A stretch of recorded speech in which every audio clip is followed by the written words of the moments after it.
Yes, we are just getting warmed up here, folks. So without further ado, let's proceed with our program. I'll just tell you a little bit of the agenda here. It's 1 o'clock, just after 1 o'clock Eastern time here. Where I'm coming from, we've got 2 hours together. We're going to first bring in a panel discussion with some folks from HubSpot. HubSpot hath come today, folks. They are here. We've gathered the clans. We also have Agent.AI. They have answered the call. We have one of their leaders here on the line. And then subject matter experts from SmartBug will close us out today with a detailed demo on how to apply a lot of the things we talked with HubSpot and Agent.AI today. We are going to be doing polls. We are going to be answering your questions. We are going to be interacting and communing with you throughout the webinar. That's what we're here to do today. HubSpot, Agent.AI, and SmartBug, it's a match made in heaven, marketing heaven here, folks. So let's continue on and talk about these great speakers that we have got assembled here for you today. First and foremost, I should say, who am I? Who's this guy? I'm Nick Salvatoriello. I'm a seasoned B2B partnerships and customer marketing leader. I have a passion for doing this type of thing. Meeting facilitation, community building, making sure it's a great experience, a valuable experience for members of our community like you. I was fortunate to be among the first 250 or so employees of HubSpot, where I played a key role in the company's growth, leading the Solutions Partner Certification Program at HubSpot Academy, where I was a team member. I ran HubSpot's agency partner online training webinars. Along the way, I spoke at Inbound multiple times, worked at multiple leading HubSpot agency partners. And through that journey, that's how I got to know this great team at SmartBug, who've been a leader in the HubSpot solutions partner ecosystem for many, many years. And I was honored when they approached me to MC this important series for the HubSpot ecosystem here today. So a big thanks to SmartBug's VP of Marketing, Paul Schmidt, and for their Director of Marketing and our series producer, who's on the line running the slides today, Nikki Kamau, for their collaboration with me and all of the speakers here on this project. So without further ado, let me introduce some of the speakers that we've assembled for this program today. First up, we have Isaac Min here on the line. He is a senior product marketing manager at HubSpot. Isaac is focused on marketing automation and segmentation within the Marketing Hub and how it helps marketers turn complex features into clear, impactful strategies that drive results through that content. So today, in this episode, Agentic AI in Marketing, he'll share his perspectives on how AI is transforming product storytelling and marketing positioning, giving us some ideas that we can use to craft smarter, more compelling marketing strategies. Always great to hear from the product marketing team over at HubSpot. So let's give a warm digital welcome to Isaac Min. If you've got the emojis and things like that, feel free to hit that or give him a little shout out in chat. Isaac, are you fired up and ready to share some thoughts today and interact with our audience? Yeah, super excited to be here. Thanks for having me on. I'm looking forward to the HubSpot section and any of the questions that the audience might have. He's so helpful. He's just a humble guy. I've enjoyed getting to know Isaac. I think you will too. Also, Isaac's colleague joining him today is Kina Lara. She's a senior product marketing manager for AI. That's probably a good area to be an expert in on the call today at HubSpot.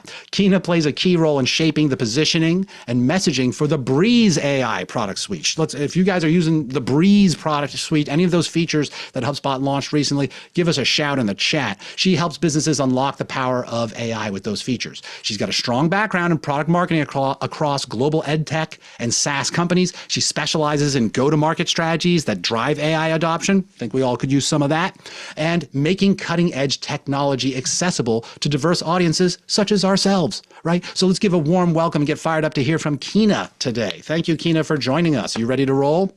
I am. Thanks for having me today. I'm super excited to talk about Breeze and all things AI from the perspective of a former HubSpot customer and now an employee there. I love it, Kina. So she's been a user. Now she's inside the big orange sprocket, helping spread the word to more users. That's fantastic. I love that story there, Kina. We're going to hear more about that in a little bit. Next up, we have someone I know well, and I'm so excited that we got him for this series, Sam Mallikarjunan.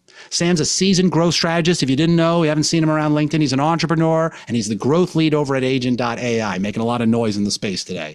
Sam has an impressive track record from co-founding OneScreen.ai, which is a marketplace for out-of-home advertising, to leading the growth at HubSpot Labs. Sam and I got a chance to work together at HubSpot together. That was awesome during those formative days. He also, after that, served as Chief Revenue Officer at Flock.com. Have you heard of him? He's also, does he know a thing or two about teaching? He's been a former Harvard instructor. He's a LinkedIn Learning instructor. His AI course is one of the most popular on LinkedIn Learning right now. And he's the co-author of the best-selling book, Inbound Commerce, How to Sell Better Than Amazon. So without a doubt, he's got deep expertise in AI, marketing, business strategy. He's so helpful to the community. And Sam is here to share how AI is shaping the future of marketing. Let's give a warm welcome to Sam Mallikarjunan. Thanks so much for joining us here today, Sam. I am stoked. It is the golden age for people who are curious, and that's what I love working on. Folks, think about questions to ask these people, I'm telling you, starting now, because they are here to serve you, and they have got such great insights if you want to pull it out of them. So psyched to have you here, Sam. And finally, folks, but last but certainly not least, we have Mathieu Grandmaître, AI Solutions Architect at SmartBug Media. Mathieu is a specialist in integrating AI with HubSpot, actually doing it and using it to optimize marketing, sales, and customer success. That's why we're going to hear from him at each stage of this three-part series. He helps businesses harness AI for automation, demand generation, and revenue growth. Something we marketers have to focus on a lot these days, right? So today, at this episode, SmartBug's Agentic AI event series for marketers, he'll break down how to leverage AI for smarter, faster, and more effective customer engagement. So let's give a warm welcome to Mathieu Grandmaître. Mathieu, how's it going up there in Montreal? Thank you, Nick. Honestly, I'm excited. It feels like a comeback because I started my career as an architect. So having the architect back in my job title after 17 years is exciting. So happy to be here. Thank you. Well, you're going to walk us through, I've seen it, some of the things that you folks in SmartBug have been building for HubSpot customers to help them take advantage of this agentic AI movement. So folks, you're going to see some things in action. Get excited about it. It's not just theory here. You're going to see real practical. What does it look like out in the field? Fantastic. All right, folks, then let's set the table. Let's figure out what are some of the oh yes, and obviously there was me. There's my little Nick. Yeah, of course. I'm on camera. It's all right. I don't have a big ego or anything. So let's talk about some of the stats that we are facing as marketers. The time has come, as Sam told us earlier. Adoption is here at scale. 75%, according to HubSpot's report, came out late last year on AI trends in marketing. 75% of us are using AI to reduce time spent on manual tasks. Think SEO research, email personalization, website meta descriptions, and more. We're using it. That's what HubSpot's finding. Also, it's not just on creative generative AI. 70% of the marketers surveyed by HubSpot are using AI for data analysis and insights. Nearly half of HubSpot users say HubSpot software can officially analyze data on its own because of this. So it's not just generative, also analytical AI applications right inside HubSpot. And then thirdly, folks, 64% of marketers are using HubSpot CRM's AI integration, so operational AI, integrative AI, to analyze and gain a better understanding of their customers. This is what's happening, and we folks don't want to get left behind. Those of us who are among the adopters here, we want to get better at it. And those of us who are not in the adoption here, we want to learn where to begin and get the best bang for our buck type of thing. So those are the trends that we've seen and what HubSpot has been sharing with us. We want to launch a poll now to bring you into the conversation and see if we can personalize a little bit based on where you folks, the attendees, are at. All right, thanks for chiming in. We want to personalize this to you. So without further ado, I'd like to bring up here to join us in conversation, Isaac Min and Kina Lara. And Isaac and Kina, thank you so much again for making some time to interact with the SmartBug and the HubSpot ecosystem here on our session today. Yeah, we're excited to be here. Cool. We've got a few questions for you just to kick things off, because I know you folks work in various aspects of these hubs. Could you tell us what comes to mind? What are some quick win AI features within HubSpot that marketers could implement immediately to improve efficiency and ROI? What are some things that come to mind that people are doing or should be doing? Yeah, this is a great question. And thinking about this, I kind of think about it from the perspective of a user. So when I started using HubSpot and I really started using the AI tools, I think I can kind of categorize them into, three main categories. So first, Breeze Copilot. If you are not familiar with Breeze, that is our AI product that's embedded fully throughout HubSpot in our CRM. So Breeze Copilot is available to anyone who uses HubSpot, and it's really been like a complete game changer for me and my team in a previous role when I first started using the AI tools. Like I said, it's embedded throughout HubSpot, so you don't have to go anywhere. You're not opening up a separate agent or going outside of HubSpot. It's really embedded throughout the platform. You can instantly generate content. And I think for marketers, that's something where, sometimes we need to be really fast, right? Like we need to generate an email very quickly, or we need to make sure that subject line, we've got variations of it so we can A/B test.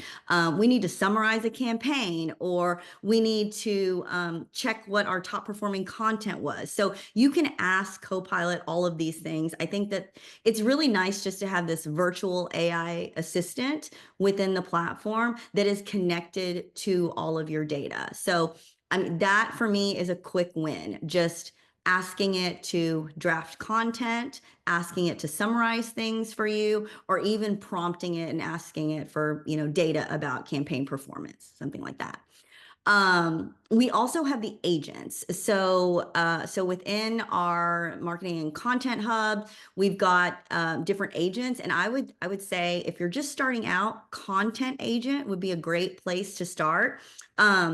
If we think about Copilot as working alongside you in the platform everywhere you go, being that virtual assistant, agents really work for you. And they can do multiple tasks. They can take on multiple things that you need it to do. They're really like extended members of your team. But with Content Agent, I think it's been transformative for lots of customers where you can create blog posts in minutes. You can create case studies. We even have the capability now of including your brand voice in there. So Content Agent is something that I think is a great agent to use, and you can spin that up really quickly and create fantastic pieces of content. And then the last one I would talk about, the embedded AI features within our platform. One is Content Remix, that again is super, super easy to use. With just a few clicks, you can transform a blog post into multiple formats. So you can get a social media post or multiple social media posts. You can get audio files for podcasts. You can generate emails from this all automatically. So it's kind of like getting 10 times value from everything you create. And it's, extending you or your team to create multiple pieces of content. The best thing about this is all connected. All of the data is connected. So you're not having to go out to external places. It's researching everything that you're doing right there in the CRM.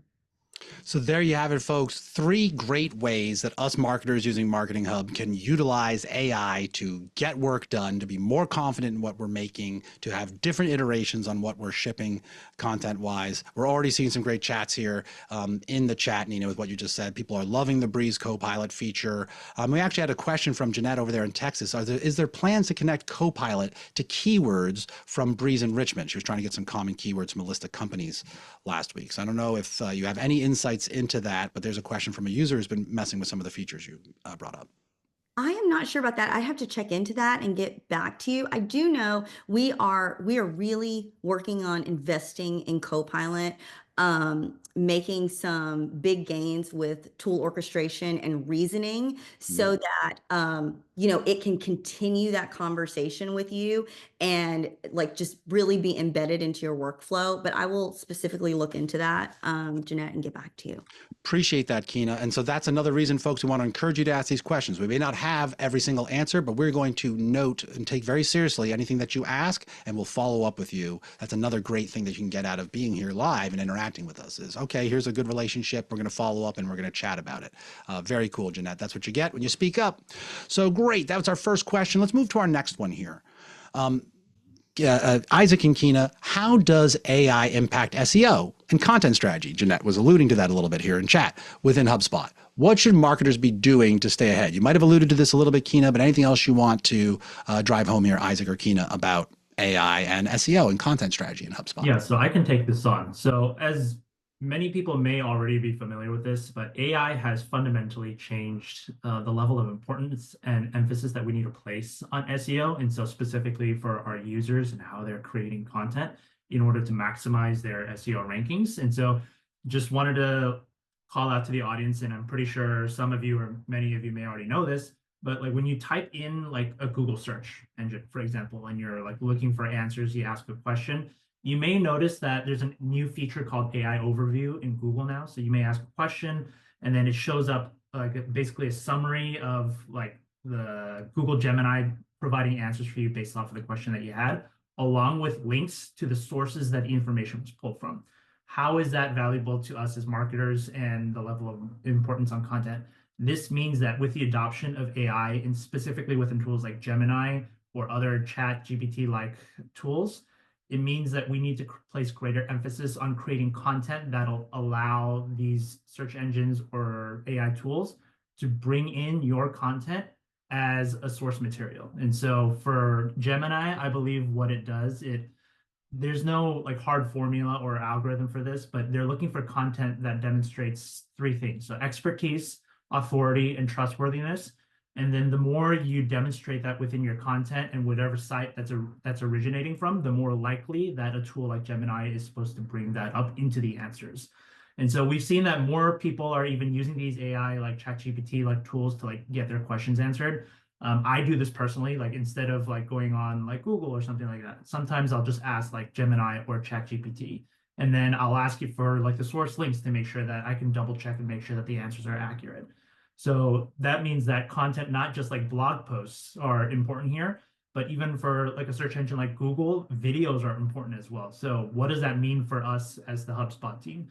It means that we need to continue to double down on creating products and features within Content Hub and throughout the entire HubSpot ecosystem to make it easier for all of our users to build content that can fit that criteria so that the search engines can show your content and then make you rank higher within the SEO.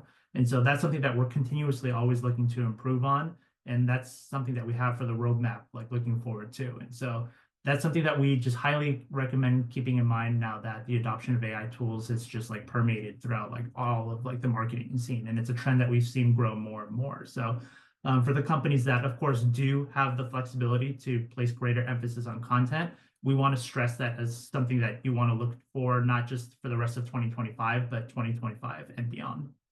Thank you for giving us that view into how HubSpot is keeping up with this trend and how it's impacting search and how people get answers today, Isaac. And I just would call out as a longtime fan and follower of HubSpot. It's just so great that the company continues to help all of us marketers keep up with these constant moving targets of trends, technology, best practices in what we do. You stick with HubSpot, they're watching the best way for you to get found always in whatever year that we're in, and they're trying to ship features as dynamically as they can to help us succeed in the current environment. Very cool.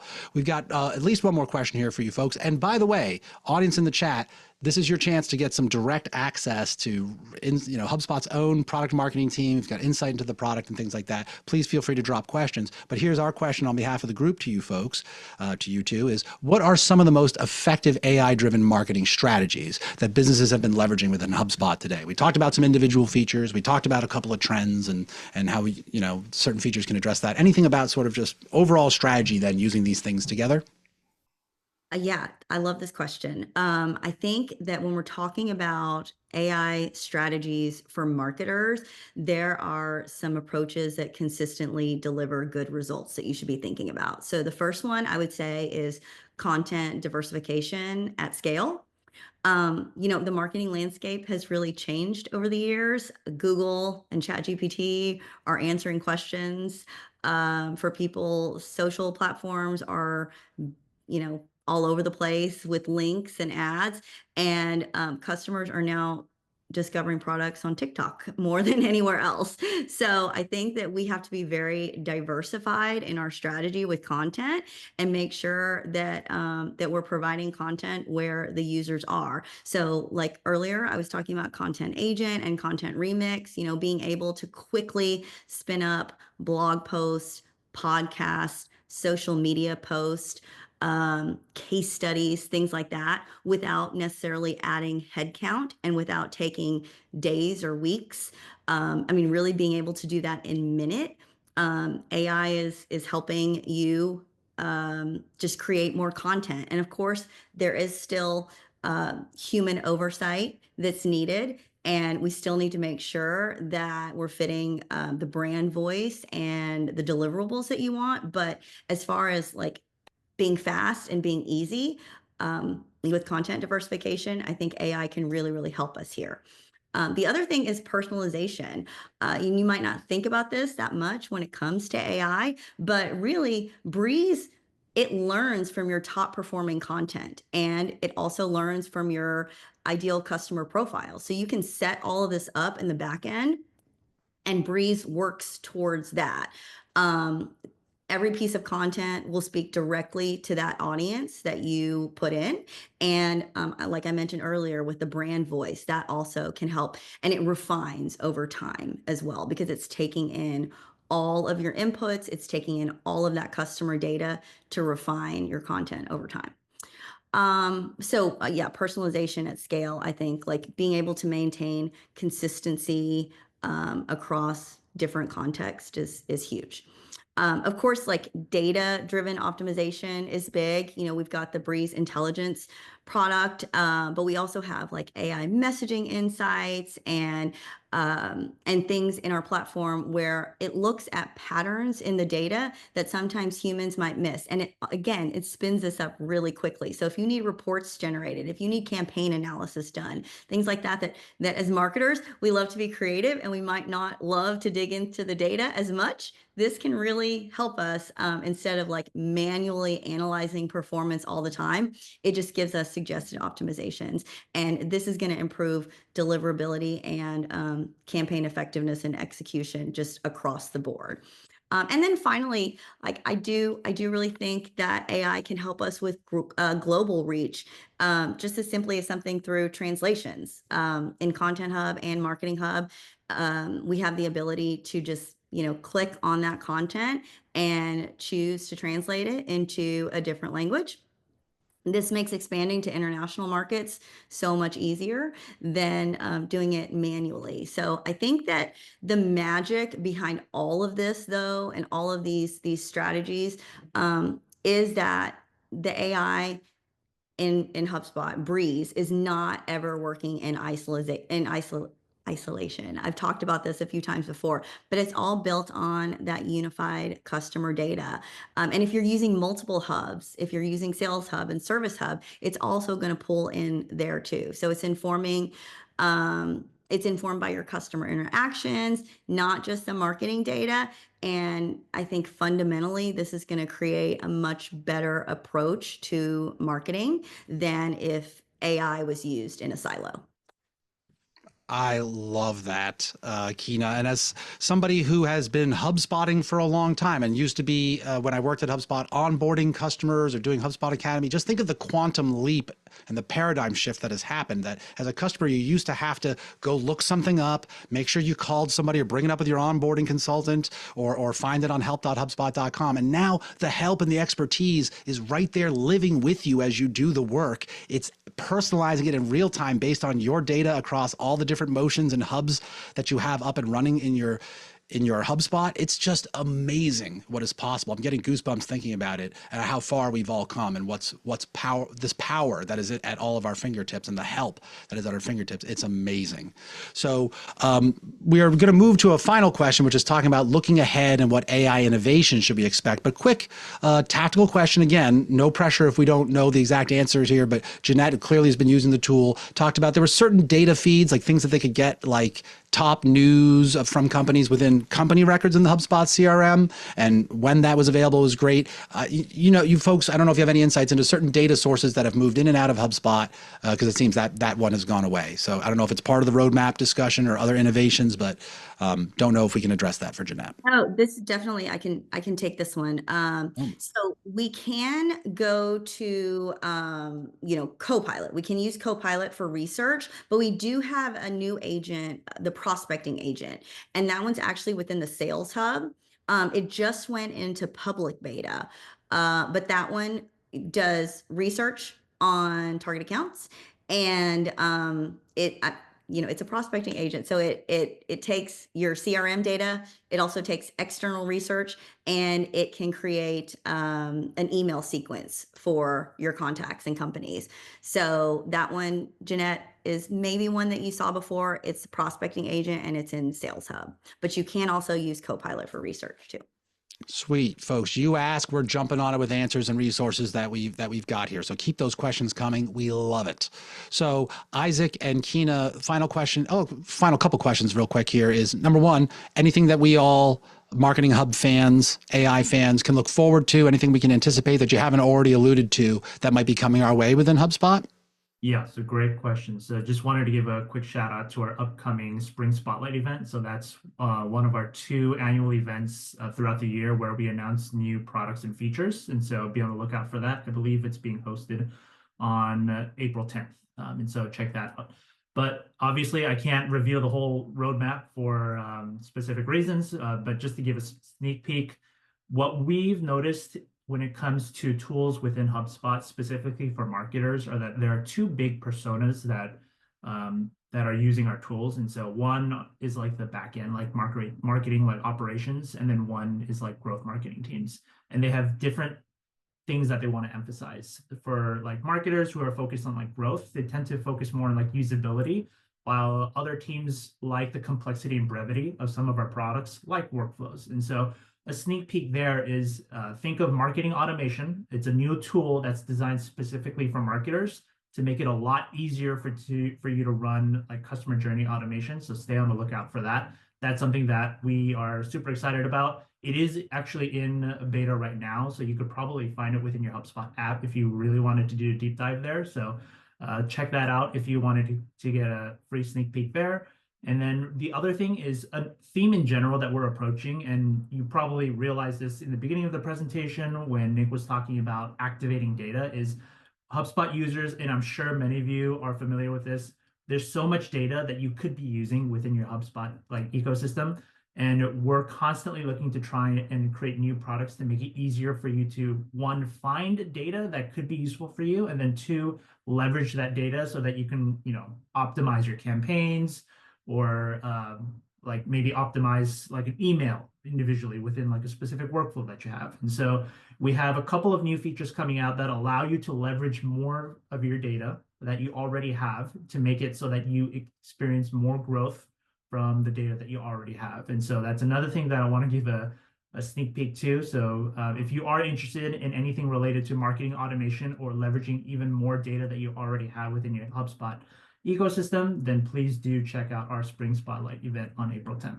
That sounds like a must see there, Isaac. So you're basically saying that there'll be feature sets building on top of what's already been referenced, that as they're writing something or creating something, it might say, try this, because historically we've seen when you've done that, you get a higher conversion rate, or you get better results, right? It'll help them make suggestions based on the data elsewhere in the suite. And folks, I just want to call out once again, as a longtime HubSpot user, I'm very excited about getting any help for automation mapping and strategy, workflow mapping and strategy. That is one of the most powerful yet also mentally taxing things to think about, I think, as modern marketers today. So whatever HubSpot's going to do to innovate there, they already innovated on some of the WYSIWYG flow editing over the years and stuff like that. That's very exciting to see what we can all do now with the power of AI and planning out and doing our marketing automation and workflow strategy. Very cool, Isaac. All right, folks. Well, then last question for Isaac and Kina here. This one is one that we had sourced earlier from the audience. It had been alluded to a little bit earlier, and Kina, you talked about it. Brand voice settings within HubSpot. It's amazing that HubSpot has that functionality, not just to help generate words and answers, but to do it in a voice and tone that works with the brand or the person who's kind of known as the author of that content. Do you have any tips you want to share for someone who's trying to set that up and have the consistency of their brand voice for the first time? Because it's a powerful feature. Any just tips on how to get started with it, or any gotchas in that area? Yeah, so I would say, when using any of our AI features, whether they're the agents or just, within your CRM, really like spending some time setting that up, I think will just save you tremendously in the long run. So this is true for any of the agents, like whether it's prospecting agent, which I was talking about before, or any of them, setting up your ideal customer profile and then setting up your brand voice, like loading that in with as much information as you can about who your target customer is. And then as much as you can about, with samples and things from previous writing samples and other pieces of content that have worked. I tell people, like, spend the time there. It's going to save you a ton of time in the long run. But I think that's just really important. It's kind of like with prompt engineering with AI, right? The better you prompt it, the more information that you give it up front, the better work it's going to do for you. So I would just say invest time there. Isaac, do you have anything else to add? I would say as our AI PMM there, I think you've covered a lot of that. But yeah, I think it's always good for our users to be able to utilize like not just our Content Hub features, but use that alongside Content Agent AI. And so, yeah. Excellent. And Isaac and Kina, you'll be hanging out for the rest of our session here, right? So folks, we're gonna let them go off camera here now. We're so grateful for the live Q&A and the peek under the hood and the future of what's coming here for HubSpot that you shared with us. But folks, if you have questions for Isaac or Kina, please do drop them in the chat, and they'll either answer it asynchronously as we roll, or we'll bring it back towards the end of one of these sections here and do it that way. So, and already a big thanks from Jeanette, who did get a couple of her questions answered live. So this is real. Well, we mean it. So we appreciate you asking there, Jeanette. I know you've been a long time HubSpot user. All right, audience members, let's keep the chat lively as we move to our next exciting section. I'm very pumped to have him here with us to share. I mean, that you can't really talk about someone who's closer to the beating heart of how agentic AI is forming and evolving here. And we've got him live here to take our questions and talk about it. So thanks again, Sam, for coming on. And it's great to share the stage with you here with some HubSpot users and customers again, man. This is special. We're getting the band back together. That's it. Let's jam with these guys. It's going to be fun. Let's kick it off without further ado, Sam, because I know you're here to teach and to give, with the first question. Not all AI tools are created equal. So give us your elevator pitch about what is Agent AI and why should marketers be excited about this versus some of the other hype and solutions and names that they've heard out there in the world of AI. Yeah. So one, I think you should be excited about all the AI tools and solutions. They're generally not mutually exclusive. Two, for those who don't know, Dharmesh Shah founded HubSpot, also founded Agent.AI. HubSpot always had the philosophy that the internet was for everybody, right? Your budget, your technical skill, the context of the tools you're using, et cetera, shouldn't prevent you from being part of the internet and the way that changed the world. And so like the WYSIWYG CMS, right? Like you didn't have to know code to make a website like you did back in the day. Agent AI is very much the same. We are spiritually aligned, unsurprisingly, with our friends at HubSpot. And we believe that AI should be for everybody. It's too important to let your budget, your technical skill, or the context of the tools that you're using prevent you from being part of the AI future. So one, it's free. You have access to everything that anybody builds, any model. Somewhere between 1 and 48 hours it takes us to add in every new model. We don't charge for access to any of it. We believe that the performance of models is going to keep going up. The cost of models is going to keep going down. And we don't think there's any reason to charge people for that. And two, we made it so there's a nice, easy builder. If you can use the HubSpot workflows tool, you can say, like, I want to have an AI agent that does this. And it can be basic, right? Like we had somebody make one for Dungeons and Dragons. I made a chess coach agent, or it can be for professional use cases. So over 1 million people have signed up for Agent AI. Over 10,000 agents have been created. So the question is, can you build an agent that is like very specifically for you? Because the more specific and focused you make the agent, the better performance is going to be. So most people aren't builders, but can you have access to all the agents that everybody's building? So we let you build agents using all the latest models for free. And then we let you use the agents. So it can be, company research. It can be news. Like I have an agent that just looks at my calendar every day, looks at the companies that I'm meeting, gets news about them, gets the LinkedIn posts from the people that I'm meeting. And when I go for my morning walk, it generates an audio overview for me so that I, get my 10-minute overview, who I'm meeting that day and what we can talk about. So that's what Agent AI is. we believe that the AI future is just as important to the world as the internet itself was. And we don't want to live in a world where it's expensive, where you have to be techie to use it, or where it's constrained. Like you can only use it with, you know, your Microsoft data, your Salesforce data, something else like that. So that's why we exist. Not to sound too hyperbolic, is we think that AI should be for everybody. No, I think it's not hyperbolic because, you know, we know Dharmesh and the vision he had. Even that's a lot of the ethos of why HubSpot was designed and built and priced and distributed the way that it was. So it's just great to see you folks, Dharmesh especially, continuing to walk that talk in this other adjacent venture to HubSpot. It's just an exciting time to hear you talk about it, Sam. And you already alluded to a couple of things you want to dive a little bit in deeper here, which is how, if that is the potential, you talked about at a high level, how can they actually help us? Could you dive back into a couple of specific examples that you might have seen yourself or that you've seen other users talk about, other agents that are really popping off right now that are revolutionizing the way marketers develop and execute growth strategies? Could you give us a couple more anecdotes? Yeah. So there's three main areas of interest I find really interesting. One is AI can take all the annoying, boring, repetitive stuff that you hate doing anyways and do it for you. That's fine. That's like the easy way to do it. Two, we're all still like T-shaped professionals, right? Like we've got our deep area of expertise, but the breadth of the things that we can be mediocre at has increased dramatically. So like, you know, you and I were talking the other day, there used to be somebody on the HubSpot marketing team. Her name was Diana. She took like a week off, taught herself jQuery, and she built the first like slide-in CTA for the HubSpot site. Yes. That was great that she did that, but you shouldn't have to, right? So if you want to write code, you should be able to do that without bothering the engineering team. Sales team can create presentations that are like, you know, maybe not as good as the marketing team would make, but they can, you know, do it as well. Sales reps can do data analysis, you know, so like all of those things, the breadth of things that we can be okay at has increased dramatically. But the thing I find the most interesting, the lazy way to use AI is to say, how can I be mediocre at scale, right? How can I just spam LinkedIn more? How can I just like churn out blog articles that are kind of mediocre? Marketing has always been about empathy and communicating effectively, like thinking about the person on the other end. I had a friend who I kind of caught the other day. They were using AI to rewrite their text messages to me. And I found that fascinating. I could tell because unless you ask it to adopt a tone, you can kind of tell when it's AI. And I asked him, I'm like, are you using it? And he said, yeah, because he's got some communication and some, you know, learning disabilities. And so he was using it to take all this stuff that he has in his brain and communicate more effectively with us, which I found beautiful. Crisp.ai, one of my favorite startups, by the way, earlier today, launched something that has transcription for people with accents. So it's like, how can you make it so that, you know, the accent that you have and where you are isn't a blocker?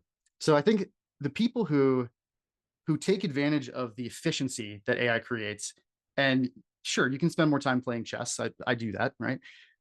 Or you can spend more time being human, right? Having more time to have like the human interactions with people. I think those are going to be the winners of the future. I know at least one other former HubSpotter who's in the audience right now, because John Melman used to be on my team back when every HubSpot customer had to be manually onboarded by a human. And that was such a great experience because it was really confusing. It was difficult. And now we can do kind of that same thing, right? You can use it to cut costs and increase margins. Sure. You can use it to give yourself more capabilities. I think that's awesome. But I think that a world in which all of us are able to communicate better, more empathetically, more accurately, that the language, your accent, nothing, you know, is going to keep you from communicating effectively. I think that's like the most interesting use case to me. Fantastic, folks. Let us know in the chat what you think. You're already getting some responses from Chris over in Texas. I love that line. How can I be mediocre at scale? Seems to be sort of the default to, you know, just to using generative AI. And then here's a nice one. And then also John Melman saying, think about how much more productive we could have been, right? But look at us now, John. Let's be future forward. How much more productive can we be now, you know, in these similar scenarios? Another great question here from Jeanette is, what about security concerns, larger and larger enterprises, or simply the types of companies that have to really worry about legally or ethically or whatever, certain data pieces not going in and out of the cloud and things like that? Any assurances or even solutions that you've seen that might address that natural fear, especially from the uninitiated, the unfamiliar with some of these tools that you've been talking about, Sam? How do we put those folks at ease? Yeah, so one is education. I mean, anything that's new is scary and intimidating. most people probably don't remember the advent of cloud computing, but IT and security people were pretty concerned back in the day that, you know, your website and all your data was going to be powered in the cloud. The same concerns are happening today. Two, if you have serious data concerns, there are companies that specialize in that. You can focus on, you can go and work with them. You don't have to use Agent.AI or something like that. But three, as you think about the security aspects of what you want to do and helping your team understand it, this is why having access to multiple models is really important. So before Agent.AI existed, my team that's now running Agent.AI was doing research projects for the HubSpot marketing team. And we could not get the HubSpot legal team comfortable with taking HubSpot's data and just like moving it into a server they didn't control. Right. So we used an open source language model. We used Llama from Meta so that the data never actually left their environment. So there's limitations and trade-offs on all these things, but if you really need to have an extreme kind of commitment to data and your security team wants that, great. There's no reason you have to use like the OpenAI API or something like that to move critical customer data around.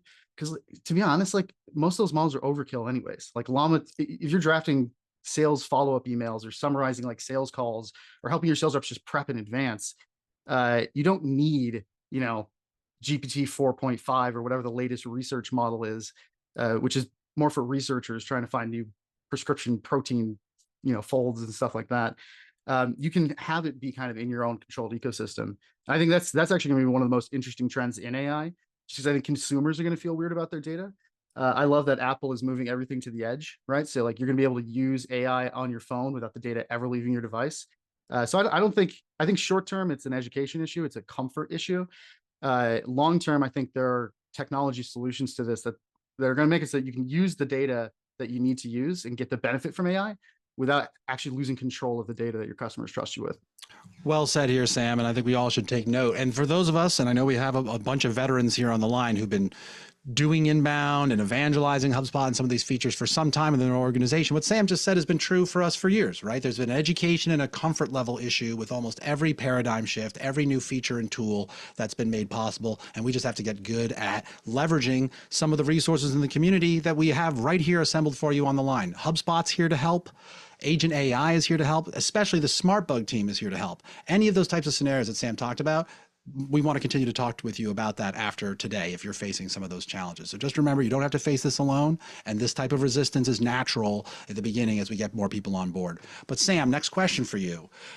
You've been successful for the early adopters, at least that you're seeing jumping onto the website. So how many users now are at have been signed up for Agent.AI? 1.3 million, yeah, since we launched in September. 1.3 million worldwide. And how many AI agents have been built or are now available there on the website? Yeah, over 10,000. Only 1,000 are available publicly because you can build your own agent and keep it private just to yourself. But over 10,000 agents have actually been built by people for themselves. And I'm so glad whoever made the D&D agent made that public and available. I want to dive into that. Great. So among the over 10,000, 1,000 of which we can all get our hands on at the moment, and the million plus users there on the site, what are, and I'm sure this is hard to pick, what are some top 3 marketing focused, maybe they're your top 3 agents on Agent.AI, and how do they directly impact lead generation or conversion rates? Because I think some folks would like to have a short list of which ones to check out. Yeah, the most popular is like the company research agent, the prospecting agent. Being able to, as a salesperson or as a BD person, or even as just somebody who's meeting somebody, being able to get all of that news and have it summarized easily, I think is really important. The other angle that I have found really interesting, somebody built an agent. We talked about empathy and communication and translation. The internet isn't always the nicest place. And our customers aren't always the nicest people. People get upset sometimes. Somebody built an agent that takes support tickets and online reviews and things like that, preserves the core of what the person said, but strips out all the meanness, right? Because you don't actually need to have your employees, you know, be exposed to that meanness in order to provide the same level of support. Historically, we've only just been able to block people saying mean things. Now we can actually like say, okay, you cared enough to leave a review or to file a ticket. Let's not block you, but let's have you be able to participate in that. Yeah, and before somebody says, "Oh, but," I'm sure you can keep all the original text, but you're just saying for the user experience of the person reacting to it, they don't need that in the moment. The company can aggregate that sentiment later. Yeah.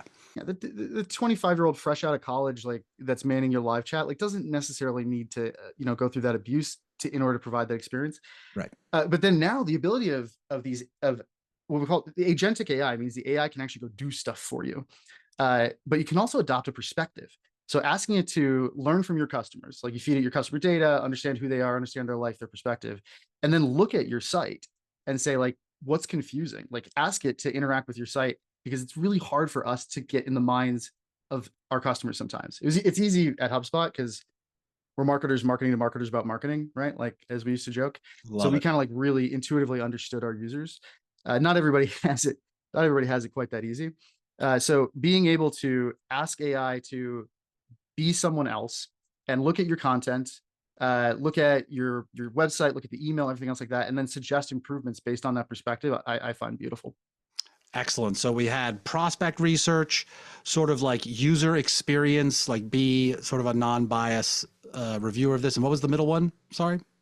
The middle one was translating not just what you're saying to your customers, but what your customers are saying to you. Right, the filtering one, right. So there's 3, those are free to use. We pulled it right up here on the screen, folks.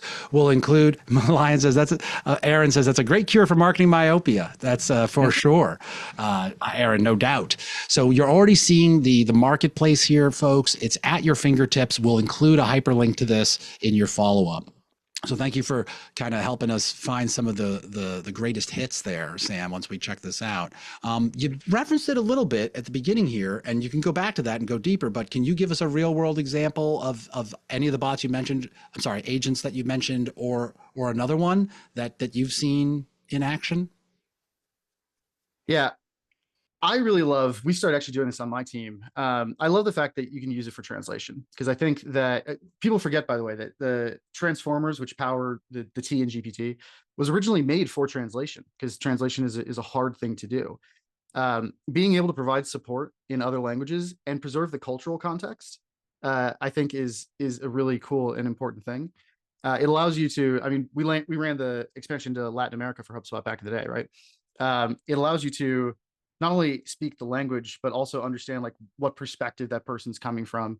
NPS surveys in Japan, this was some research we had way back in the day, asking people to like recommend something like that is just a bet, like, don't do NPS surveys that way, because it was kind of culturally wrong.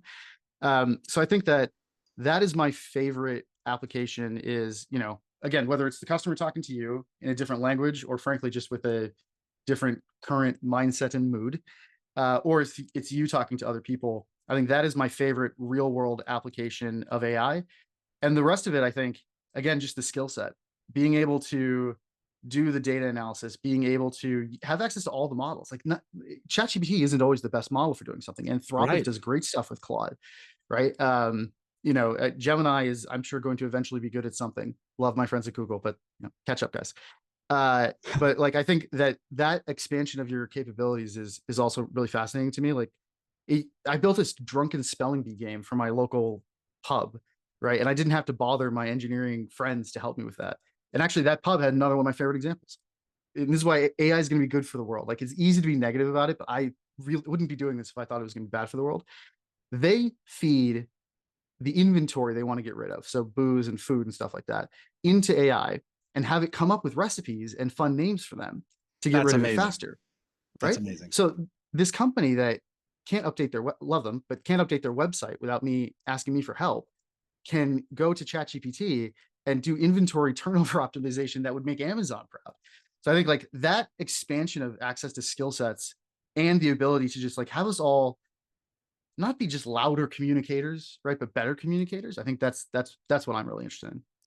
I don't know about you folks, but I'm just fascinated to hear Sam and everybody talk about these things. Like, I could never have guessed that was going to be the example you would tell us about, Sam. How you can do a boozy pub trivia thing, or how to come up with like fancy, clever names to sell off your peach schnapps that you've had sitting there on the bottom shelf or whatever, and make it into actually a catchy name and give you a little bit of the marketing spin on it. It's just fantastic. It will truly change all of our lives, like every business, if we can jump onto it. So here's my last question, because it came here. Nikki dropped it in because I've heard this a ton. Maybe you have too, Sam. I'm sure you talk about this in what you do when you talk about positioning Agent.AI, is why, okay, great, we should use artificial intelligence in a variety of use cases you just talked about. Why shouldn't I just go and do a custom GPT or Claude project. You just open up a new tab here. What's the difference between using those tools in that traditional way that some of us early adopters have figured out versus what you can do with a UX and Agent AI with an agent focus to that? Can you help us understand the difference when you want to go get an agent at Agent AI versus, yeah, just pop that into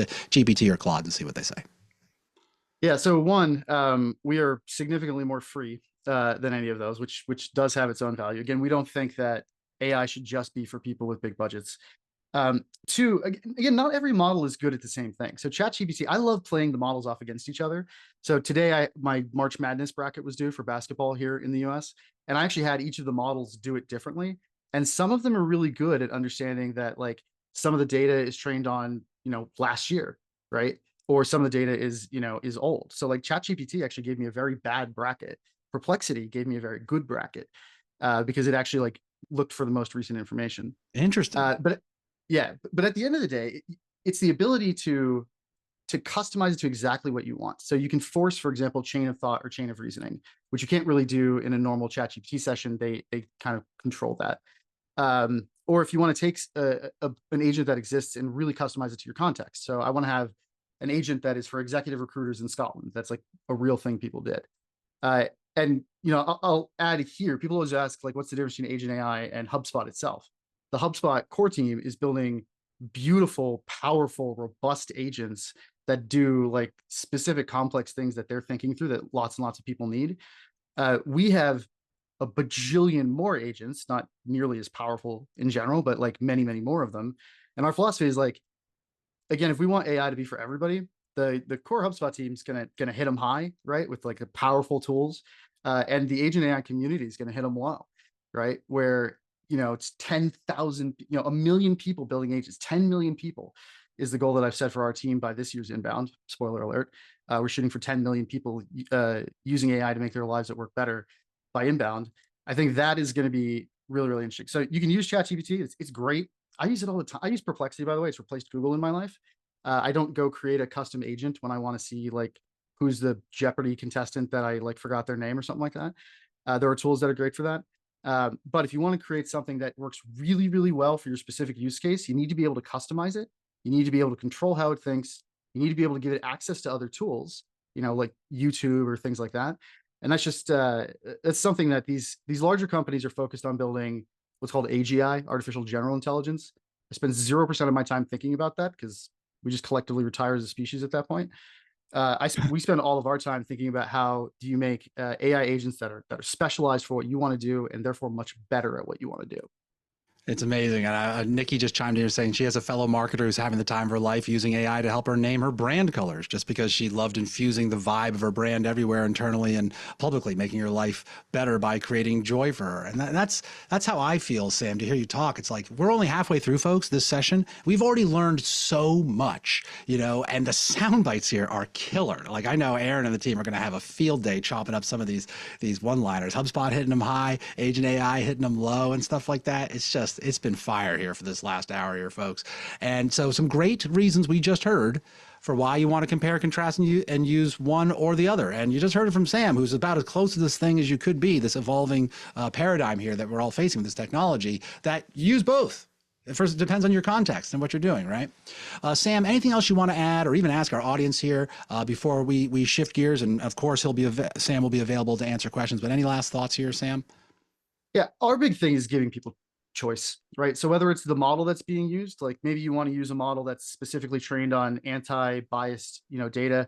Maybe you want to use a model that's maybe less powerful, but it's only trained on data people have been compensated for, right? It turns out you don't actually need like the works of Tolkien and Lord of the Rings to write good sales follow-up emails. Right. Maybe it's tools that you want to plug into. Maybe it's, whatever the flow is that you have. So that is, I think, our big focus is when we say we have no competitors, it's because if somebody's really good at something, we want to make it available, right? Whether it's a different AI model, whether it's a tool that people have, whatever context you have should not constrain you. It should not be locked into a single silo that only works with data for a specific company. It also shouldn't be expensive. It also shouldn't be too, you remember, Nick, when you started at HubSpot back in the day as an employee, yes, you used to have to build a project in training, right? That's you used right. HubSpot to build like a website in a company. CTA, And it was never like the landing page, all that. Yeah. Exactly. And it was never work related, right? Like I built like a food blog or something like that. Oh, totally. And so I encourage people to go, especially because again, it's free, to go to Agent.AI and try and build something, get comfortable with it. Try and build something that's just for yourself. It's something that you really understand well. Like again, I built a chess coaching agent. And that will help you then be comfortable with using AI at work. That's my biggest piece of advice. I love that charge that we're putting out to all of you folks listening in and watching today. Do it like we did at HubSpot. How did the HubSpotters learn about how to use this powerful platform? We did a sample project about something that was unintimidating or something you're passionate about. Great idea, Sam, that you just put out. Let's all of us make a goal that we're going to go to Agent AI before the week is out, and we're going to try to see if we can make something or utilize something just for us. The world doesn't have to know about it. It's not going to feature in your marketing yet. It's just, let's see what it can do to bring some joy or some insight or just some serendipity or something like that into your life. You know, March Madness brackets is a great low-hanging fruit. Or again, if anybody wants to join me for some Dungeons and Dragons that was AI generated, maybe we'll talk about that. But thank you, Sam, down there in sunny Florida. Appreciate you coming here and just telling folks what you've been seeing and doing here with over the 1 million users and 10,000 agents being made there at Agent AI. Thanks, Nick. Sam's hanging out here, folks. Keep those questions coming because we got to the most important part of this webinar here today, marketers. We just heard about features that already exist from HubSpot and what's coming. We heard about everything else you could be doing around HubSpot with Agent AI. Now we have my friend Mathieu Grandmaître to come on to talk about how SmartBug has been helping customers like yourself, marketers like yourselves, to actually bring all this together and create business value. So welcome, SmartBug's AI Solutions Architect, Mathieu. Thanks for joining us and taking us through what I've seen is some really good thoughts on how to do this, and then also some live examples of it in action. It's going to be fun.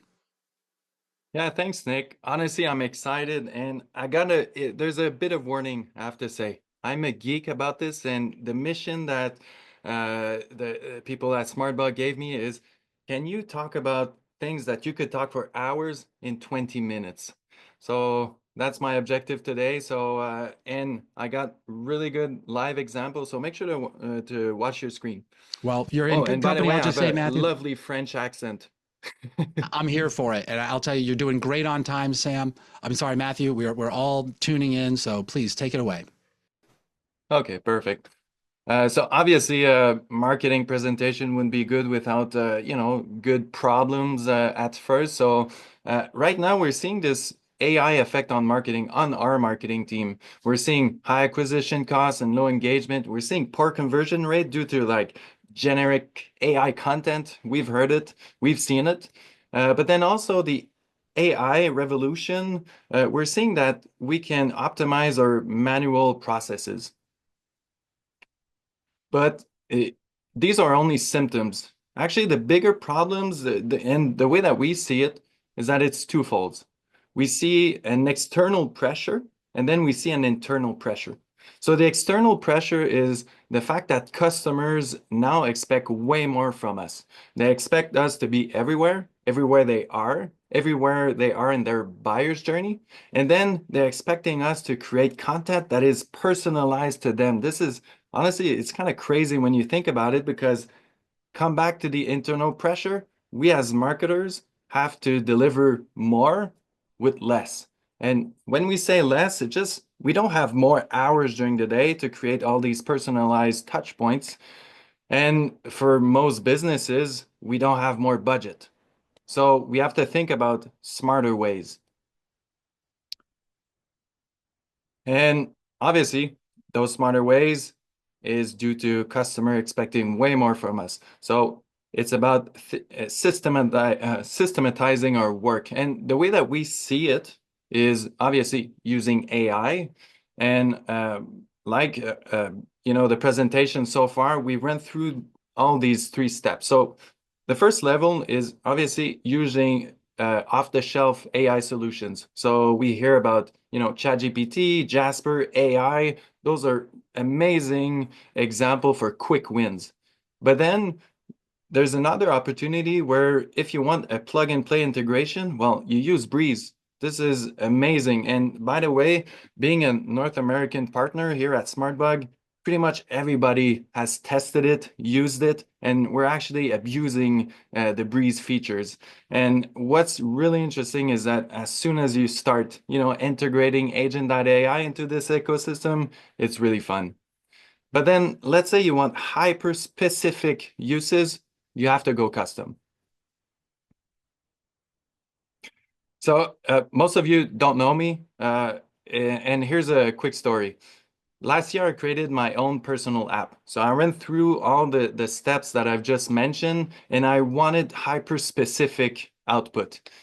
This made me streamline hours of work into minutes, and I'll show you later, and I'm serious about it. And so my boss noticed, and then 10 months after being hired at SmartBug, I'm now leading the AI department as the AI solutions architect.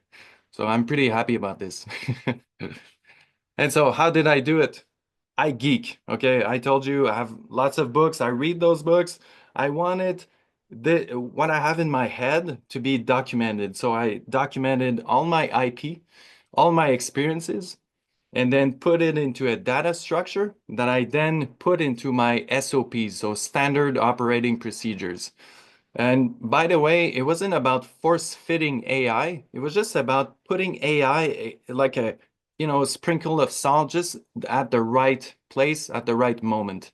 And if you're interested in learning more about SOPs, please read Work the System. I mean, this is, oh, by the way, I have to show you this.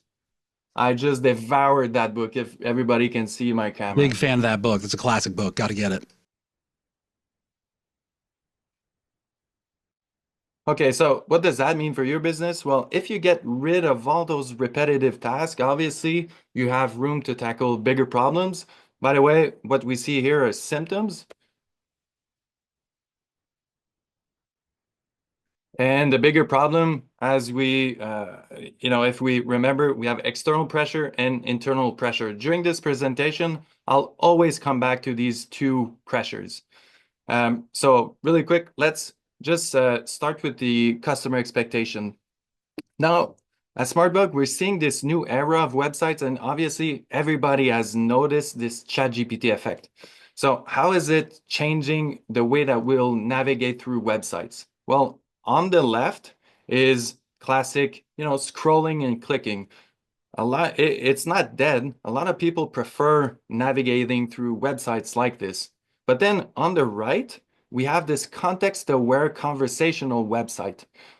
I don't know about you, and Sam really mentioned it. I go on Perplexity. I'm looking for answers, and I want the answers within 2 seconds. I don't have the patience anymore to go through articles. But then once in a while, well, I want to read through articles. So it depends on how you want to navigate, but we're slowly starting to see this context-aware website. And so how does that look like? Well, we've created this is a real project of Potomac psychiatry. It's about having information, let's say on ADHD. You want really specific information, you chat with it, and then it gives you all the information. You want more, you can have access to the whole article.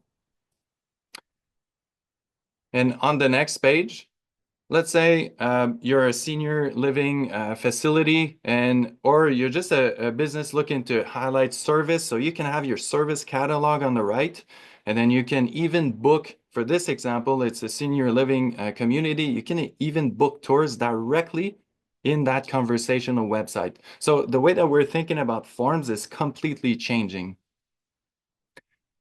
And what does it look like? For example, high-end luxury products, but most of the time we want to test drive those products. So you could even book, a test drive at your nearest, for this example, bike shop.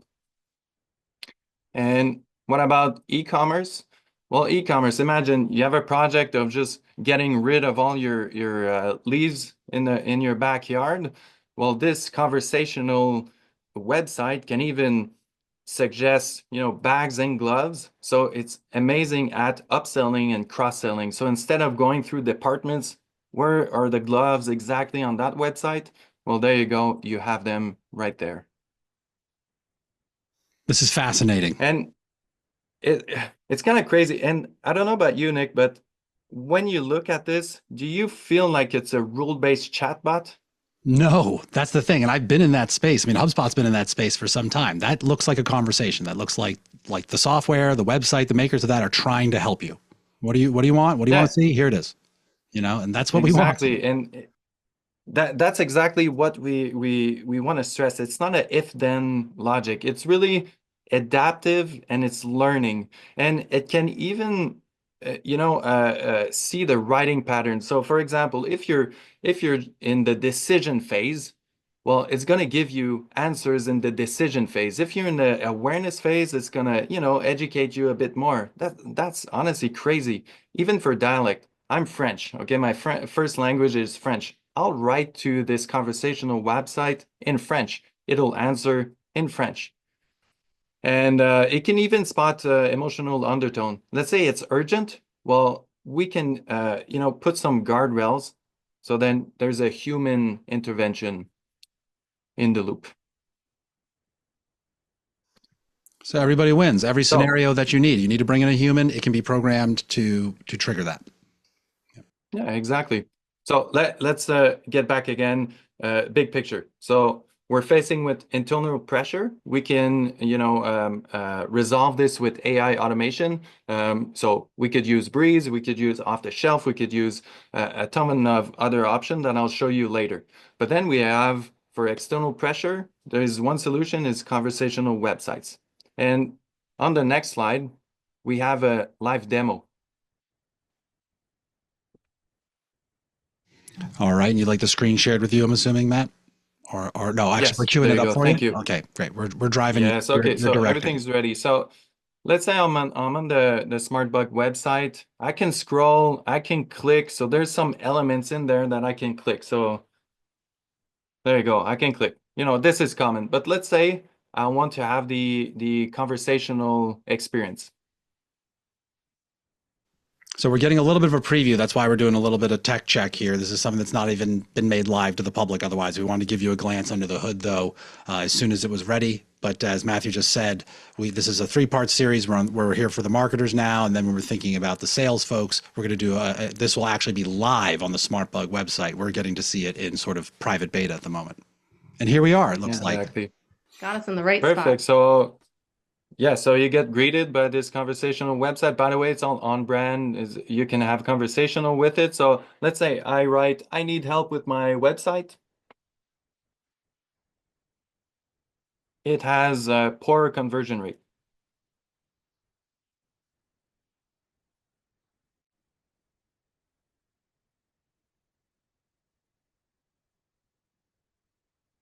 So there you go. You get answers. I understand you're facing challenges. They're asking for any specific features you might want. All these typical, conversation you would have with a real human. And at the end, it would say, would you be comfortable sharing an email?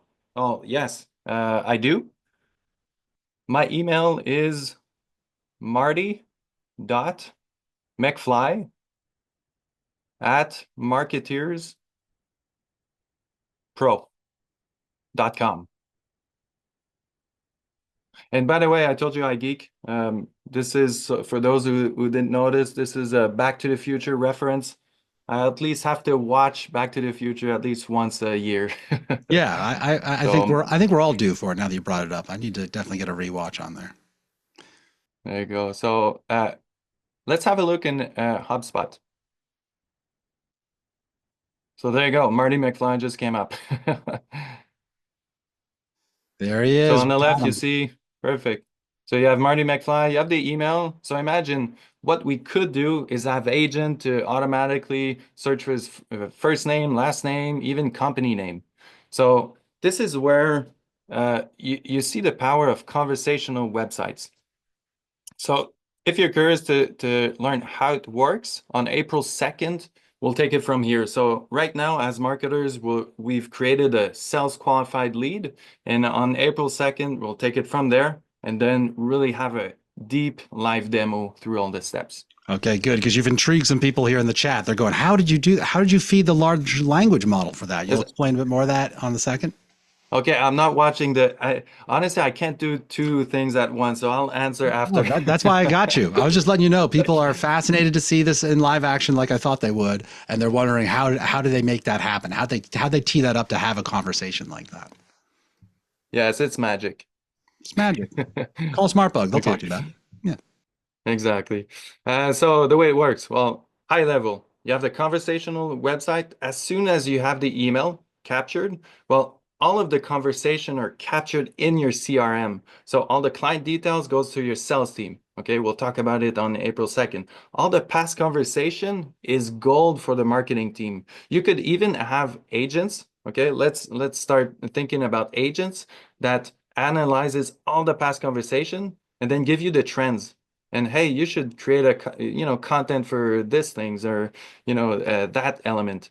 And all the sensitive cases, well, the system flags it, like I've mentioned, and a human comes in the loop. We've actually implemented, so we're implementing it for us, but we've done it for Potomac Psychiatry. They've seen 139% increase in engagement on their website and a 50% increase in bookings. Like, honestly, that's crazy. And it's real. We're not just, this is really what's happening right now. So Yeah, I'm freaking let's out get in the back. chat. Yeah. This is just so cool. Like, and obviously many of us here on the line have worked with various aspects of what's being talked about and shown, but just to see you really show it to us in the wild, Mathieu, like really working for normal businesses, is just mind blowing how far we've come, and how much the barriers have been lowered in the last couple of years. So please continue. Yeah, thank you. So like I've mentioned, we have two pressures. We have external, we've just talked about it. Now, what about the internal pressure of delivering way more with less? Well, we have option. We have off-the-shelf AI options. We have Breeze. We have the whole HubSpot ecosystem and the AI enhanced features. And then we have custom solutions. And by the way, it's not you do this or the other one. It's a combination of all of them. Like Sam mentioned earlier, he goes on Perplexity. He's not going to create an agent. Perplexity does it really well. So how does it, let's say for next slide, Nikki. So how do you start? Well, the way we think is that the secret to AI isn't fancy tech, isn't about, having the shiny new tool. It's about figuring out what works for you and your business. So for example, step one would be to start with off-the-shelf solutions. Just go test out every tool that is out there. Agent.AI, Chat GPT, Perplexity, and obviously you have to copy paste from one to the other. But then as soon as you want to integrate it, there's plug and play integration. For example, Agent.AI, you can connect it with your HubSpot ecosystem, and then you add the Breeze features on it. It's kind of crazy. After a few months, you realize what you like, what you don't like, and then you kind of see the pattern or the blueprint of, hey, I think this or these features would be great to have advanced integration. So this is where we come in, and then we can help you with custom flows. So I know you're probably wondering, it's like, okay, where do I start with custom? It's kind of crazy. It's like, it's a lot. How much time is it going to eat up? And is this just another hype trend that'll drain my budget? So let's tackle this last one. So is it just another hype trend that'll drain my budget? I say yes. Yes, if you're force fitting AI into every corner of the business. And I'm a heavy user of Make.com, and Fabian, the CEO of Make.com, said it well. With AI racing so fast, we need to ask, where is AI actually useful? And that resonated with me. So remember, we have, symptoms, high acquisition costs, poor conversion. Well, what about manual processes? Remember when I said I've built my own personal app? Well, there was a task that I had to do that usually took me 35 hours. And now it takes me 10 minutes. And I'm serious when I say that it takes me 10 minutes. every gray circle in this make scenario is an agent. And right now, this scenario is using the agent chaining solution. So it means that agent 1 will pass the information to agent 2 and so forth. So imagine the power of information that is outputted. So why would you even use custom solution? Well, you have a task and then you have your SOPs. You remember with the Work the System book. So you need to document the processes, and you could either use off the shelf, Breeze, and a combination of custom. Well, when you want a custom solution, it's because the output is not precise enough. It's not hyper specific to your business. So how precise is it? That's just an example, but let's say I enjoy writing in a persuasive way. Okay, I understand how to use it as modular.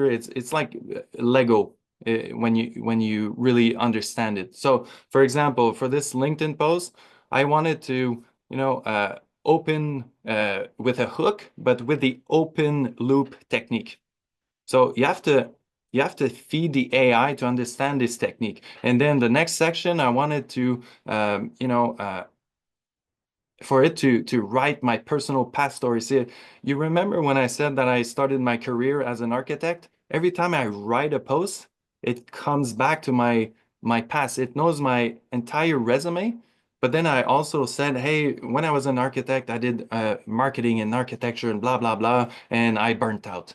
It knows. So it has my success, but it also has my failures. So we can actually apply the lesson. So when you read the post that I create, hopefully I help you. And so all of this just to show you that it's written with my personal brand voice, it's written with my style, and there's so many other options. It's infinite, to be honest.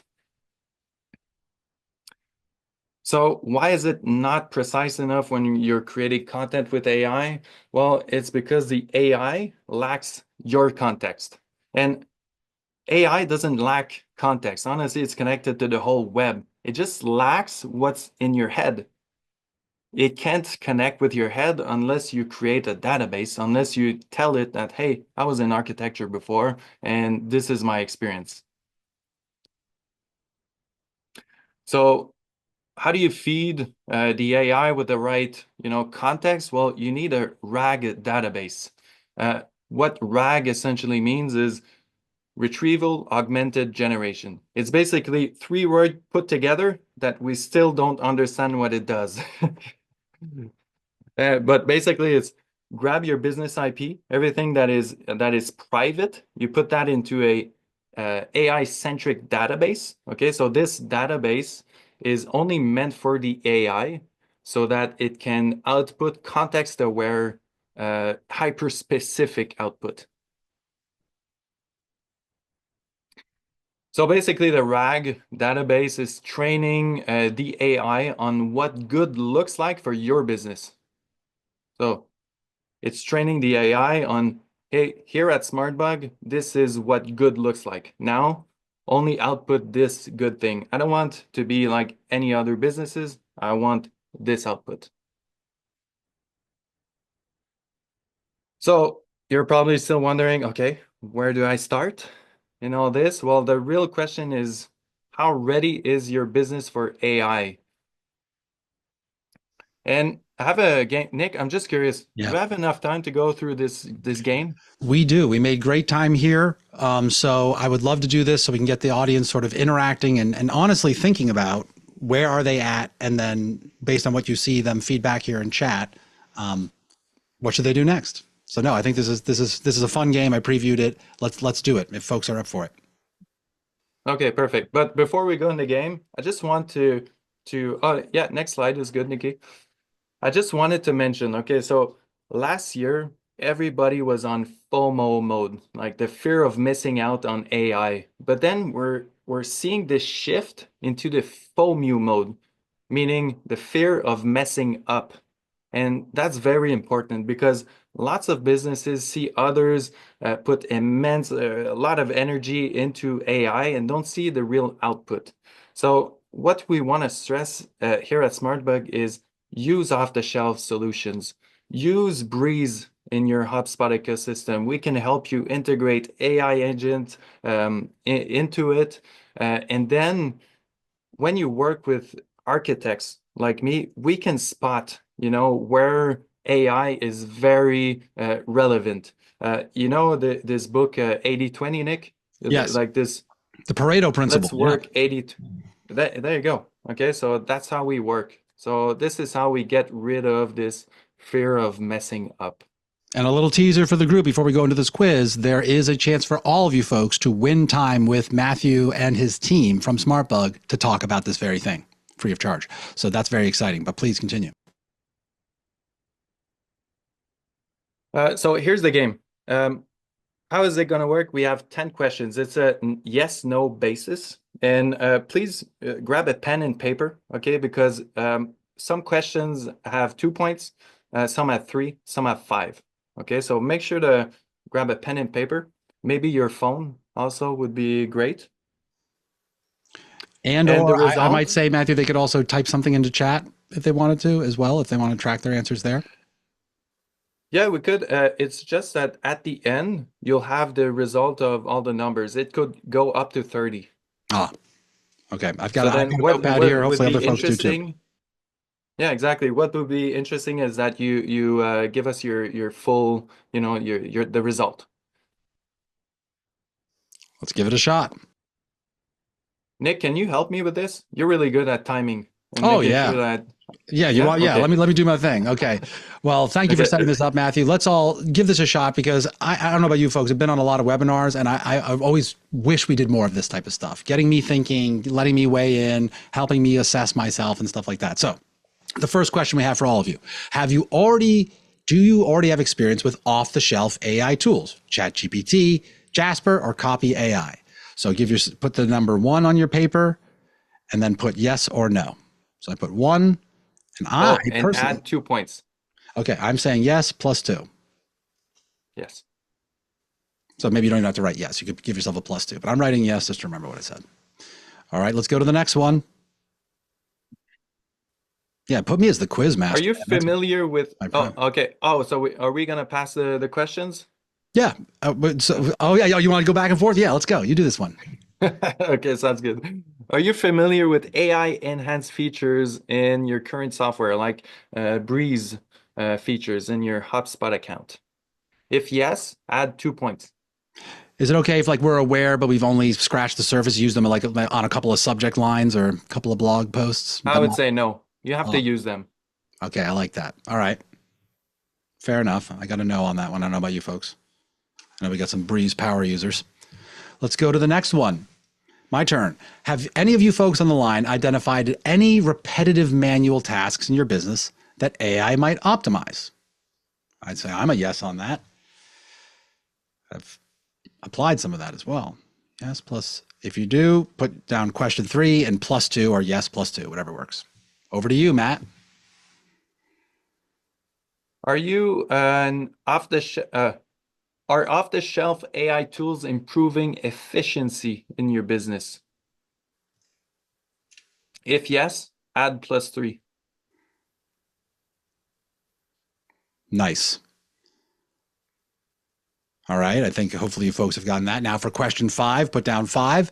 The question is, do you feel that AI generated content, text, email, marketing copy is too generic for what you get back or it lacks your business context? Tell us what your snap feeling is based on your experience. I personally would say yes. Sometimes. Not all the time, but sometimes. Does that qualify at least sometimes, right? No. Sometimes it's perfect. Yeah. That's a yes. Okay, so question 6. Have you or your team created any custom GPT or agent in Agent.AI or anywhere else to personalize AI responses? If yes, add 3 points. we're starting to get advanced. Oh yeah. Advanced mode. I was gonna say, it's like I haven't, but now I want to very badly. All right, here's my question to you all. Number 7 is, do you struggle to keep track of different AI tools and how they work together? You got a couple of them. Did I type that into, Claude, or did I do that in GPT, or is that something that's in Breeze? Let us know yes or no, and give yourself 3 points if you're a yes on number 7. Okay. Have you documented what good AI results looks like for your business? For example, defining quality AI generated response like emails or an email sequence, or blog posts, or LinkedIn posts. If yes, add 3 points. I'd be impressed if we got a lot of yeses on that. I just think it's hard to get alignment and documentation around hardly anything inside a business. So I think there's probably more of us who could do better here than those who've already, oh yeah, we're all aligned to what good success looks like. Here's mine, question 9. 2 more left here, folks. Thanks for playing along with us. I'm trying to do a little interaction today for you. Number 9, do you have any existing data or knowledge bases that AI could leverage for better outputs? So examples here are customer FAQs, product databases, past reports, things like that.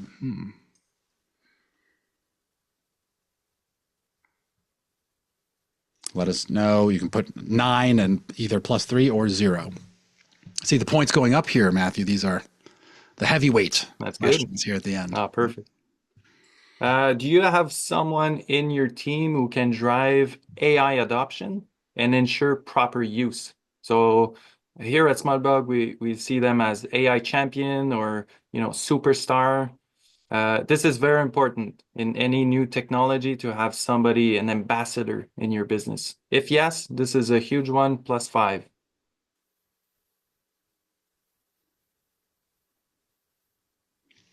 And what would be a good, just on that last one, what would be a good sort of test? Because I could see myself saying, well, I've used a little bit of AI features, and sure, I would evangelize them. But what are you really looking for there? Like, you could teach a course on it, like a small course anyways, to your, what's sort of the measurement of yes or no in that last one? Do you have someone who truly is savvy enough? Good question, Nick. I think it's somebody that is just motivated to bring this to life. Right. Who'd be willing to own some of the enablement, some of the setup and stuff. Exactly. And coordinating with, let's say, SmartBug or any other specialized agencies. A willing and savvy enough counterpart for that type of collaboration. Right. Exactly. Okay, folks, 10 questions. Wasn't that hard, right? Wasn't that painful? So I suppose now we should all add this up, right, Matthew? Yeah, so I see Angela 26, and then John 17, Nikki. Okay, 20 to 23, that's good. I scored lower than everybody else. What the heck? All right, well, I guess I got some catching up to do. But it's about honestly assessing ourselves, folks. That's why we do this. It's easy if you don't get specific enough to say, oh yeah, I'm good. All right, I think folks have weighed in their scores. If you're too shy to share, or if you lost track in the quiz, that's fine. But Matthew, why don't you tell them how to interpret whatever they scored? Yeah, perfect. So let's say, Nick, you're 11, so you're between 7 and 14, obviously. So you can optimize AI in your enterprise tool. So start using AI Breeze, start experimenting, because this means that you've used off-the-shelf solutions and it works for you. Now start integrating. You remember this plug and play integration? You're at this point. 26, so Carrie, you're 26. Okay, obviously, this means that the AI output isn't quite as precise. So maybe think about having custom solutions. This means, either you learn how to create custom solutions, or you partner up with an agency. Who else? 17. So John, there you go. So John is you can explore semi-custom. So start using custom GPTs. Maybe start creating your own Agent.AI. This could be very interesting for you.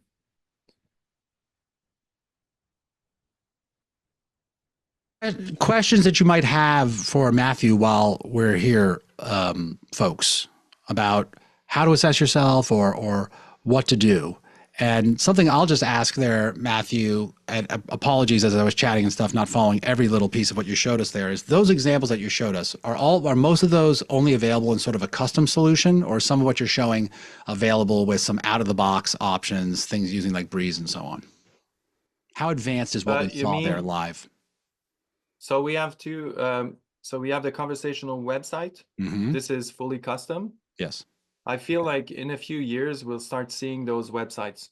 So we'll start creating those websites very cheaply. If you want, it'll be easy to create one for yourself, for your business. Right now, everything's custom. When it comes to AI automation, as soon as you want to have hyper specific, and when I mean, you remember when I meant hyper specific means that it has an holistic view of your data. Well, you need custom solutions. Okay. I'm just telling folks, last chance for live questions to Mathieu here today. And to give people some encouragement here, will SmartBug help people, if they want to talk to you, to sort of assess themselves a little bit deeper and more formally to guide them as to which option, which path they should best take? And will you help them also maybe build the business case for whichever one of those paths? Because it may take, even though there's tons of efficiencies to be gained, we saw that, it might take a little bit of lift. It's going to take some buy-in, it might take an investment. Do you help folks kind of build the business case over which path they should best take? Yes, of course. So we do a business, it's similar to a business process mapping, but it's AI focused. So we look at the 4 aspects of your business. So value creation, marketing, sales, operation, and finances. And then we look at your SOPs. If you don't have any, we'll help you create those SOPs. And then with the Pareto rule, we'll isolate a few features that we can prove concept. So before investing, in the full AI automation features, what we do is that we concentrate on just a few, just to make sure that you adopt it well in your business, and then we go by iteration. We just make it better and better over the months. I love that, and I've often advocated for that when I spoke at Inbound about like the adopting Sales Hub tools and so on, is find a couple of great use cases, smash them, make them a habit you can't live without, and then expand from there. Don't try to boil the ocean. That's a HubSpot. Can I give an example? Please, Nick? Yes. Okay, so I don't know if folks remember this slide. So I took 35 hours of work and translated into 10 minutes. To be honest, it was very easy. It was the perfect use cases because it was easy to implement and it had high value. So when you think about like a chart with I forget the name, Nick. You have this is high value and like the bar hard to chart, the create. X and Y axis. Yeah. Yeah, there you go. Yeah. So this honestly I think it took me 5 hours to create this scenario. Imagine. I invested 5 hours and took it to 10 minutes. Right. And it's real. Right. That was something with that you had a high ability to execute because you had tools at your fingertips and some know-how, and you had high potential performance impact because it made a big difference. That's kind of it ranked. Exactly. It got into that quadrant. You'd say to the X and Y axis, right? Sweet. Exactly. It's hard to believe, isn't it, folks? But we can get there with help, with guidance. And that's all. If you take one thing away from here today, is we want to help you. So Mathieu, thank you so much for sharing what's possible and what SmartBug can help make possible for folks who want to get this help and do some big things and make some big impact in their organization. Let's move now to some perks, because I'm sure folks, you've got a full head here. You've heard a lot of what's possible at HubSpot with agents, how SmartBug can help you do everything custom and powerful in between. Here are some exclusive AI-powered perks for the attendees here, folks, because you showed up, you stuck around, you dug in, you did the quiz with us and everything like that. Here's what we've got for you. Every single one of you is already entered in a chance to win 20 hours of AI consulting with SmartBug. That's not just a discovery call. That's not just a 30-minute one-off. We're going to stick with you. What can you get done working with people who have shown you stuff that we've seen today? 20 hours. Oh man, that's good. I got a little FOMO for that. Also, you have an option here to book a meeting with Mathieu. You just You just met him. He's a nice guy. He thinks about this stuff a lot. He wants to help. He's got a lot of real world experience in a variety of different contexts here. So you can book a meeting with him to develop a concrete vision of how AI could seamlessly integrate with your current options. Maybe build that business case a little bit he was talking about. Get some real data-driven assessment of your situation and your organization to get a path forward. That's awesome that that's available for any one of us who wants to take that up. Very helpful and generous of SmartBug to offer these. Also, get ready, stay tuned. We're going to be messaging you for a hands-on workshop coming up between SmartBug and the folks over at Agent.AI in Q2, where they're going to actually learn to build and showcase your own AI agent. So if you haven't done that already, you got fired up seeing what's possible here today, there's a workshop coming up in Q2. You'll be able to work with Sam and the Agent.AI team and build something. Not just adopt something that's already been built, but build your own. How sweet is that? Is that true, Sam? I see you coming on here. You want to hype us up a little bit for that? That is absolutely true. It's not about what we can build. It's about what everybody combined collectively can build. And like I said before, the examples, the use cases that were shown here, I could not have even guessed. Every single one of us has some remarkable use case that is yet to be created. You just need some helping hands, and you need to reduce the friction of the technical know-how that Sam talked about, that our colleagues had to learn coding to do this stuff now. Now this point and click and drag, it's an unbelievable era to be in. I'm pretty jealous of those of us who are starting out right now with what you have at your fingertips. So thank you, Sam, and the Agent.AI team, and for SmartBug for teaming up and offering that. So that's coming your way, folks. Let's go to our last couple slides here. The story continues, folks. This is a 3-part series. You got to know Sam, you got to know Matthew, you met a couple of sharp people from HubSpot in episode 1, but we're going to go deeper and go to a different context with you about how does this show up for the sales team. And we're going to have Matthew back, we're going to have Sam back, and a couple of experts from HubSpot, which I'm going to talk about in a moment, to do that. So please mark your calendar, get your colleagues who are deep into sales, maybe they're skeptical, maybe they're excited about it, April 2nd at 1 p.m., same time, get them on here, we'll convert them. We will give them some know-how. We will give them some resources that will change their world. Then April 16th, it's not, so sorry, Nikki, I just want to give a quick plug for April 16th because it's not talked about often enough, folks. Services, inbound services are also going to be, we'll be talking about how you can use AI in Service Hub. I'm sure it's not nearly as adopted as it could be. Definitely want to mark your calendars for that. If you have Service Hub, or you're thinking about using AI in a services context, please come. Additional plug from Sam, bring your most skeptical or your most concerned users to these calls. It's a come one, come all environment. You see no holds barred here. We will answer any question. We want to hear the skepticism. We want to prove to everybody that this is safe, that we can address it. So Sam is saying, bring your IT security folks. So Jeanette, who in Texas raised a very good point. Sometimes IT, the security folks, the legal folks, rightly so, are concerned about getting ahead of our skis here. Bring them on, help them see how they can be part of this and align with this, and that how it's going to work in their best interest. So I love that challenge as well, Sam. That's awesome. So April 2nd, April 16th, but then we'll go to our outro, folks. The number one thing you want to get fired up for is what's coming up on April 2nd. I will be there. It's been an absolute pleasure to be here with you all. We're going to have Will Hughes joining us from HubSpot. He knows all about that sales context. I already said Sam and Matthew are coming back, but we're going to be in sales mode. We're going to be convert the skeptics into believers mode on April 2nd. I cannot wait for this. We are just starting the conversation here, folks. So with that all being said, I want to give a big thank you to everybody who committed their time here for free to help you folks get better. Isaac Min, Kina Lara, Sam Mallikarjunan, and Mathieu Grandmaître, thank you all so much for your generosity, for your enthusiasm, and for your willingness to teach and share and help all of us get better today.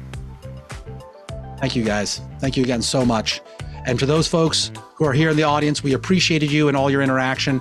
Final CTA for you is check your inbox because we got you covered, right? Recording, slides, free giveaways, dates for what's coming up next so we can keep the conversation going. We hope to see you there. Thank you so much for coming on and hanging out with us here at SmartBug. And we look forward to seeing you folks in April. Thanks again.